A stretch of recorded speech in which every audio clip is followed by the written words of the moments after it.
Hey everyone, welcome back to our Facebook page. Tie the hairs on the top like this, make the plaits and fix it as shown in the video. Now we will tie all the hairs together on the back, fix it and your hairstyle is ready.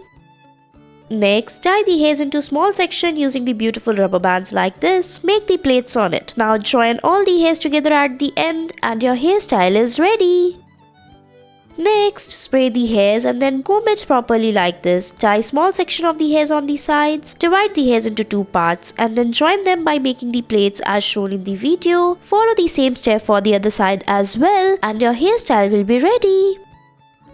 Next, comb the hairs like this. Now we will tie them. Tie half of the hairs on the back using the rubber band like this. Make the plaits on it as shown in the video. After that, we will tie the plaits on the downside. Make a bun on the top like this and it's ready. Next, tie the hairs and make the plaits like this. Join it on the top, make the plaits on the sides and fold it to make a bun and it's ready. Next, join the hairs on the sides like this using the rubber bands. Tie the hairs and then fold it like this. Make a bun, fix all the hairs and it's ready. Thanks for watching.